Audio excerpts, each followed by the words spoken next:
فکر کن اگر همین حالا تمام بدنت تبدیل به یک تکه استخوان یک پارچه میشد، چه بلایی سرت می آمد؟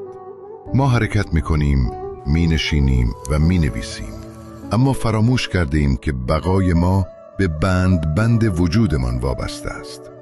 بیایید پرده از یک مهندسی فوق پیشرفته برداریم.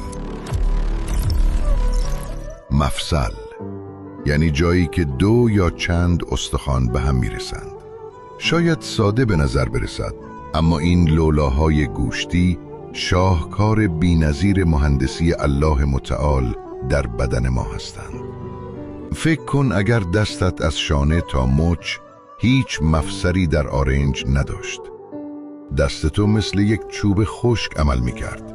نمیتوانستی لقمه‌ای به دهان ببری و نه حتی صورتت را لمس کنی.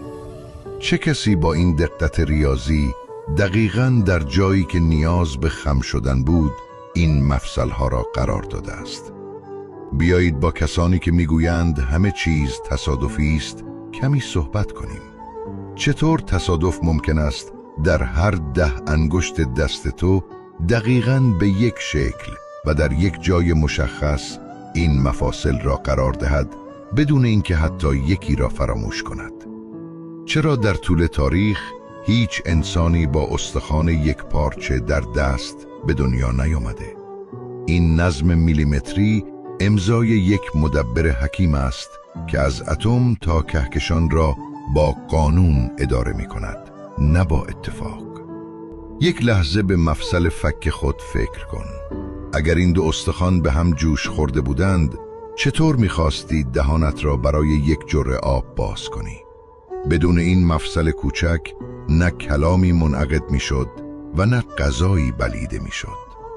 انسان به یک تندیس ساکت تبدیل می‌شد که از گرسنگی جان می‌داد.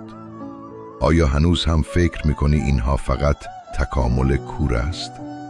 عجیبتر از همه قفسه سینه است. برای هر دم و بازدم دنده‌های تو باید حرکت کنند. اگر مفاصل میان دنده‌ها و ستون فقرات نبود، قفسه سینه مثل یک قفس آهنی راه نفس تو را می‌بست. تو برای هر نفس کشیدن مدیون لولاهایی هستی که حتی آنها را نمی‌بینی. بدون این انعطاف، هر ضربه یا سقوط ساده به جای خم شدن بدن منجر به خرد شدن تمام استخوان‌هایت میشد. دوستان من، حقیقت این است: ما یک ماشین خودکار نیستیم. ما یک امانت الهی هستیم. خدایی که برای راحتی تو حتی در کوچکترین انگشتت مفصل قرار داده، چطور ممکن است از گره‌های زندگیت غافل باشد؟ او زیبایی را با کارایی گره زده است تا تو در هر قدم عظمت او را حس کنی. امروز وقتی دستت را باز و بسته می کنی، به این لولاهای جادویی نگاه کن